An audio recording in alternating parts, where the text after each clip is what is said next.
But the fact is, the home burn down or personal burn down, there is no conversation about it.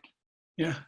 So, I mean, startups, this is Gaurav, startups are not overnight successes. Burnout is, I think, an inevitable, I mean, given the chart and how ubiquitous it is, it's an inevitable part of the physics of startup journeys. You're going to start on a high, and then for long, long periods, you're just going to have to pretend everything is well. And then eventually you hope to come out. And yet, no one admits to exhaustion, except maybe Arianna Huffington, who writes about it. So why is there no conversation about this? Is this because there's a hero culture and because it's expected that you, in quotes, man up and pull yourself together?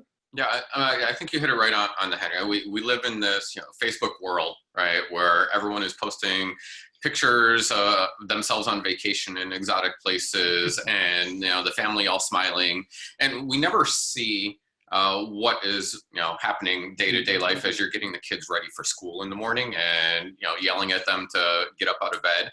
And similarly in the workforce, right, we see all of the successes, right? You see Zuckerberg and all the great things that are happening there, and the stories of what happened to get to that level are left behind. Yeah. Right? The successes are shown, and the trials and tribulations that go on into that success are not, and the failures are unless they're highlighted with some extravagant blow up, they're never talked about.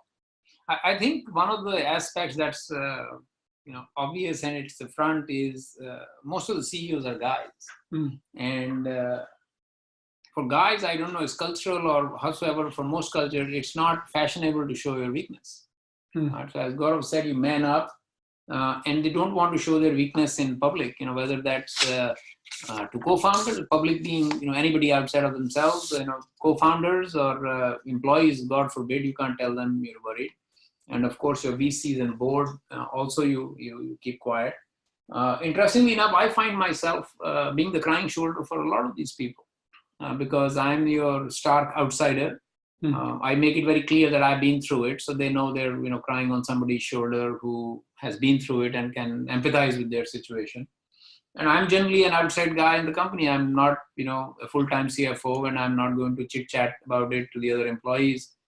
So I think everybody should find some safe, safety valve to vent these things. Yeah, I think that's a really key point. Saying, being a CEO is the loneliest job in the world. Yeah. Right, because you see a lot of different things that are happening. You have a projection of a vision and a strategy.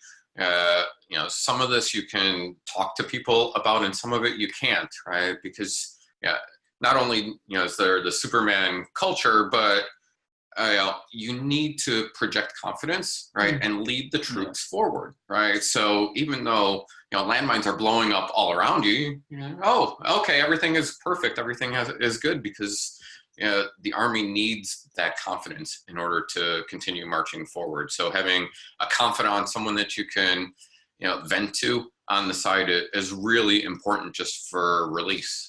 Yeah, speaking of release, I hope everyone signed an NDA, because Ken has a great app idea that we discussed before this, which is a dating app for CEOs where if you swipe left, you get a shoulder to cry on. Be awesome, Tinder for Silicon Valley startups. Tinder for tender CEOs.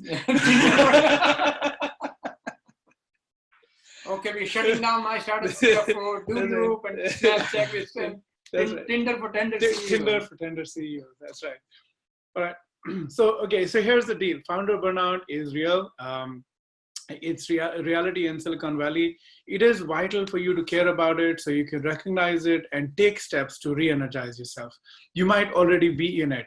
Your family, your angel investors, others who've given you money or are relying on you to come out of it, they are relying on you to succeed. And like we discussed earlier, your burnout is immediately your startup's burnout. So it's important to recognize that you're burning out.